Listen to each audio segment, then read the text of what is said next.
Dans le nom de Jésus-Christ de Nazareth, aujourd'hui je vais vous parler concernant la prière. Bien-aimés, c'est un thème que nous allons partager ensemble et je vais vous encourager de lire en Luc chapitre 11 verset 1. C'était un moment où est-ce que Jésus-Christ était allé prier à un lieu et une personne est venue et lui a demandé: apprends-nous à prier comme Jean-Baptiste a appris à prier à ses disciples. Alléluia. Bien-aimé, Jésus-Christ, il est notre berger. Jésus-Christ, il est notre sauveur. Et il est aussi le grand prophète, bien-aimé. Il est le bon berger. Il est celui qui nous a rachetés, qui nous a enlevé les fardeaux qui nous épuisaient, alléluia, pour la gloire de son Seigneur. Donc aujourd'hui, je veux que tu aies ce pouvoir de la prière. Le pouvoir de la prière, bien-aimé, ça consiste à faire réagir, je dirais même, à pousser Dieu à agir pour toi, à intervenir pour toi. Donc la prière, c'est une armure vraiment, c'est un instrument qu'on se sert lors des combats et même lors des moments agréables. La prière doit être vraiment constante dans ta vie, elle doit demeurer. La prière, elle ne se fait pas seulement quand tu appelles ton ami pour prier au téléphone ou quand tu vas à l'église ou quand tu vas dans d'autres assemblées ou dans les lieux de prière, peu importe. La prière, bien aimée, elle est constante. La prière, elle est permanente. La prière doit être éternelle dans ta vie. Donc, la prière, tu dois la donner la place dans ta vie. Bien aimé, la prière, c'est ta nourriture. La prière, c'est une communication qui te permet de parler avec Dieu. Quand tu fais ta prière, bien aimé, tu t'adresses à une personne que tu ne vois pas, dont Dieu le Créateur. Mais quand tu parles avec lui, je vais te dire que lui, dans sa puissance, dans sa gloire, puisqu'il est le Créateur de toutes choses, il t'observe pendant la prière. Oui, ta conscience te dit qu'il ne te voit pas. Mais je vais te dire aujourd'hui, quand tu entres dans la prière, quand tu pries le Dieu d'Abraham, d'Isaac et de Jacob, Dieu tend ses oreilles vers toi et ses yeux sont fixés sur toi parce que tu es en train de parler avec lui. Bien-aimé, quand tu pries Dieu, je vais te donner juste un exemple pour que tu comprennes ce que tu es en train de faire. Quand tu pries Dieu et que tu sais vraiment que tu es en train de prier Dieu, considère Dieu comme ton meilleur ami. Plus que même ton meilleur ami de la chair. Fais comme si tu es en train de parler à un ami vraiment d'intime. C'est lui à qui tu peux dire tous tes secrets sans te sentir jugé ou sans te sentir comme quelqu'un qu'on méprise. Dieu, il est là pour t'écouter et en travers la prière que tu lui lances, c'est par la prière que ça va pousser Dieu à faire quoi? À agir. C'est ça qui va faire que Dieu te donne ce que tu demandes. Mais non seulement ça, je vais te dire ceci, il y a ce que Dieu te donne alors que tu ne lui as pas demandé. Pourquoi? Parce que Dieu, il est miséricordieux. Dieu, il est amour. Et non seulement ça, il nous dit qu'il fait pleuvoir à ceux qui le connaissent, même à ceux qui ne le connaissent pas.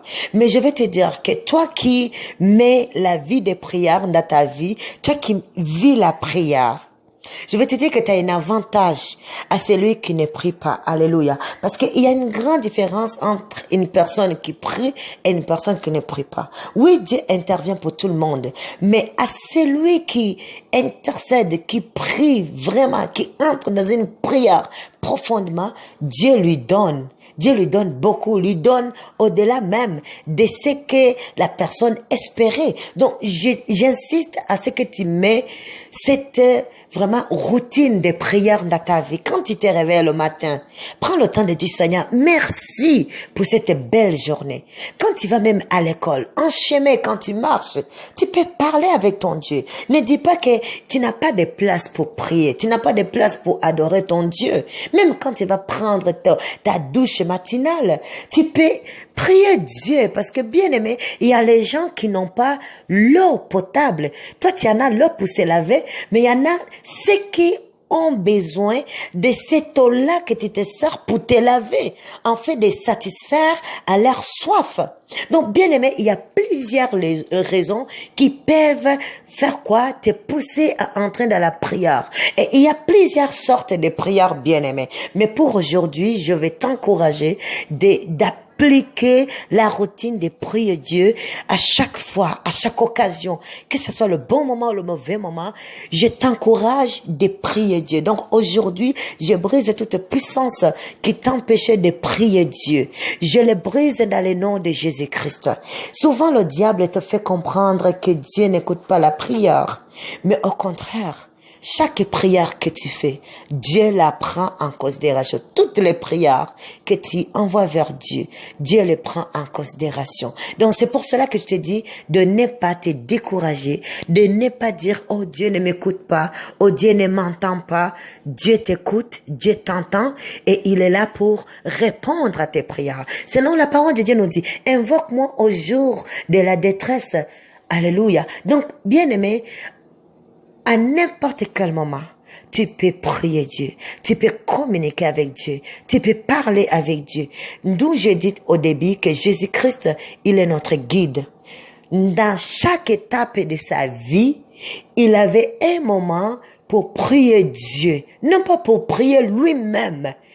Jésus priait Dieu, bien-aimé. Alors toi, qui es-tu pour ne pas prier Dieu? Qui es-tu pour ne pas prendre un moment de prière dans toutes les étapes de ta vie, bien-aimé? Je m'adresse à tout le monde, que ce soit un adulte, un enfant.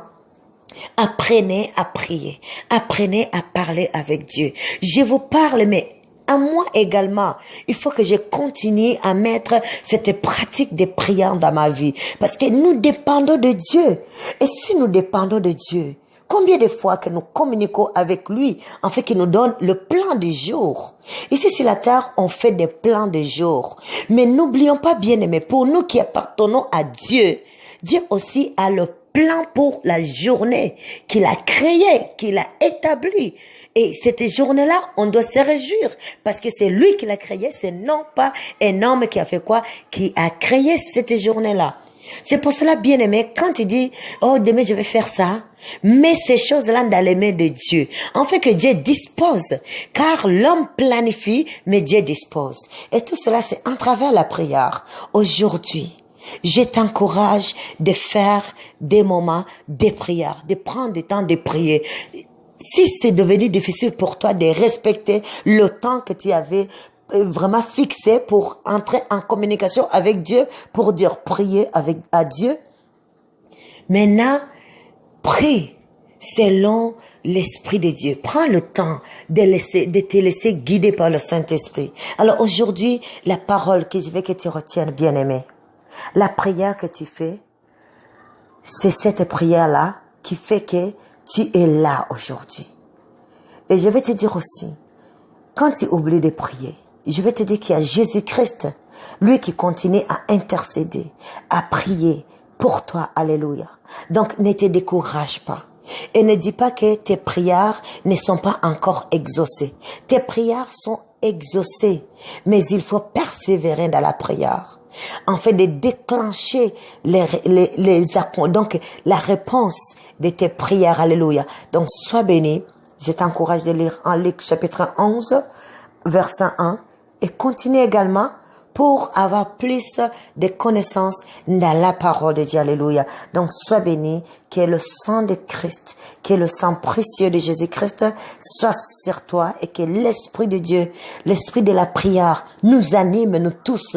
En fait, qu'il y ait cette connexion des prières, la connexion des prières qui vient des enfants de Dieu, le Dieu d'Abraham, d'Isaac et de Jacob. Alors aujourd'hui, Dieu a besoin de toi à ton rendez-vous. Il y a un rendez-vous que Dieu t'a fixé. Tu vas le découvrir quand tu vas entrer dans la prière. Et quand tu vas voir cette goût-là d'aller dans la prière, reconnais que c'est le rendez-vous de l'Éternel. C'est Dieu qui te donne un rendez-vous. Et profite-en, bien-aimé, pour lui dire ce que tu as besoin et ce que ta famille a besoin, ce que le peuple a besoin. Et tu vas voir que ce que tu vas dire à Dieu, il va le réaliser.